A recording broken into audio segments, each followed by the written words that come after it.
Selamat malam. Saya dengan haru iman bertemu Anda pada awal pekan suci, awal minggu sengsara ini.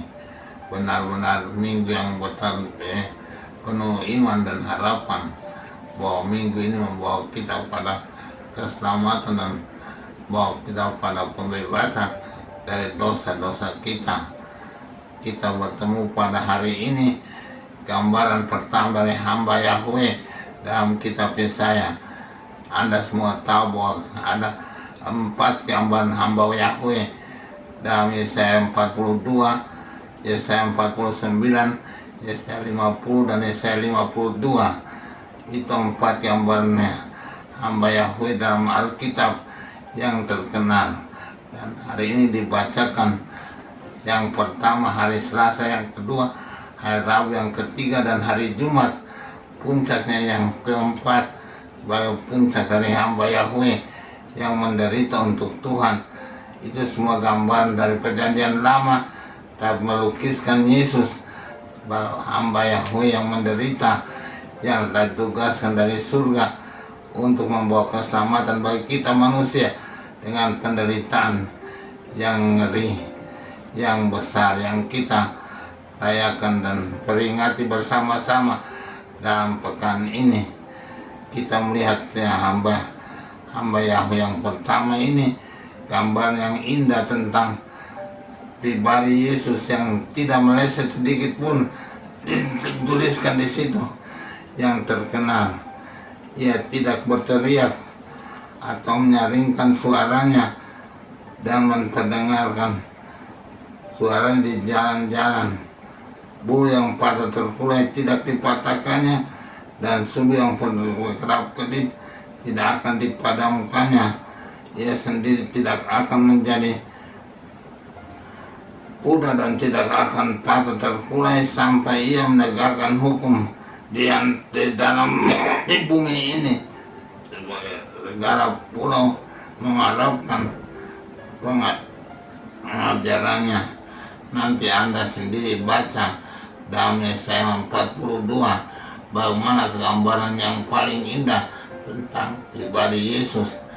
Gambaran ini akan terjadi dalam perjanjian baru. Betul-betul hari ini tergenapi. Kita menyaksikan sendiri dalam diri Yesus tidak ada sedikit pun kerasan dalam dirinya. Bulu yang terkulai tidak akan diputuskannya. Dia selalu memberikan harapan baru kepada manusia.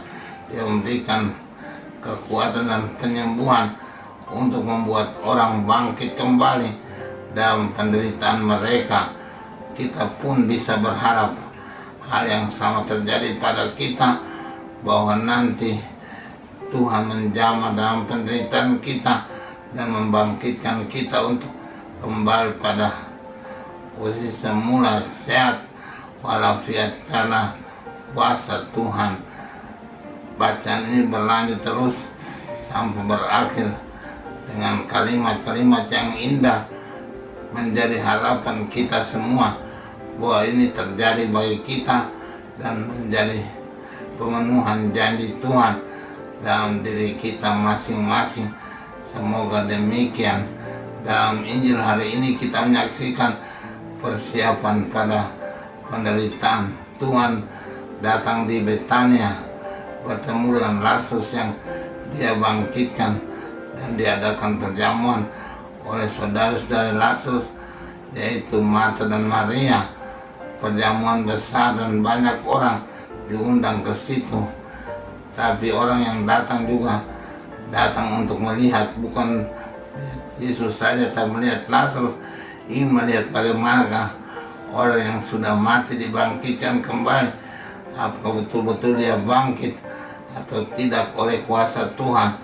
Dan memang mereka melihat Lazarus duduk dengan segar, sehat walafiat karena kuasa Tuhan membangkitkan dia dari maut.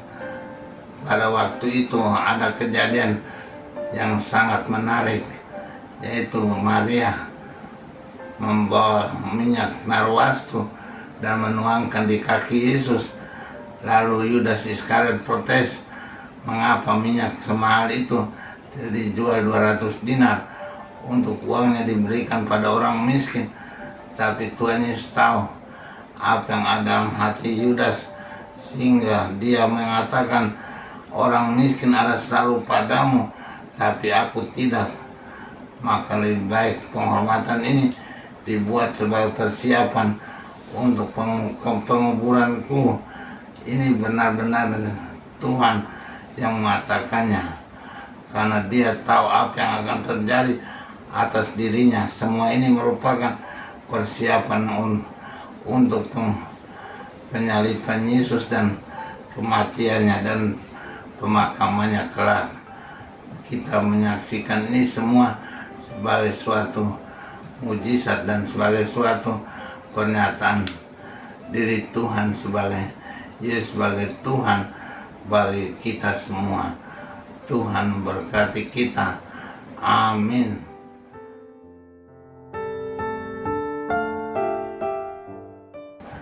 Tuhan Bapa yang baik, pada malam ini kami datang kepadamu hari pertama Minggu Sengsara ini, berterima kasih atas hamba-Mu yang menderita, Yesus yang menjadi Tuhan bagi kami. Dia telah membawa segala yang baik dan indah pada hidup kami. Tolonglah kami untuk juga belajar mencontohi teladan dan pribadi yang Dia tampilkan kepada kami, supaya kami juga boleh menjadi orang-orang yang tidak kasar di dalam dunia ini, tapi selalu berusaha untuk menjadi pembawa kabar baik pada semua orang.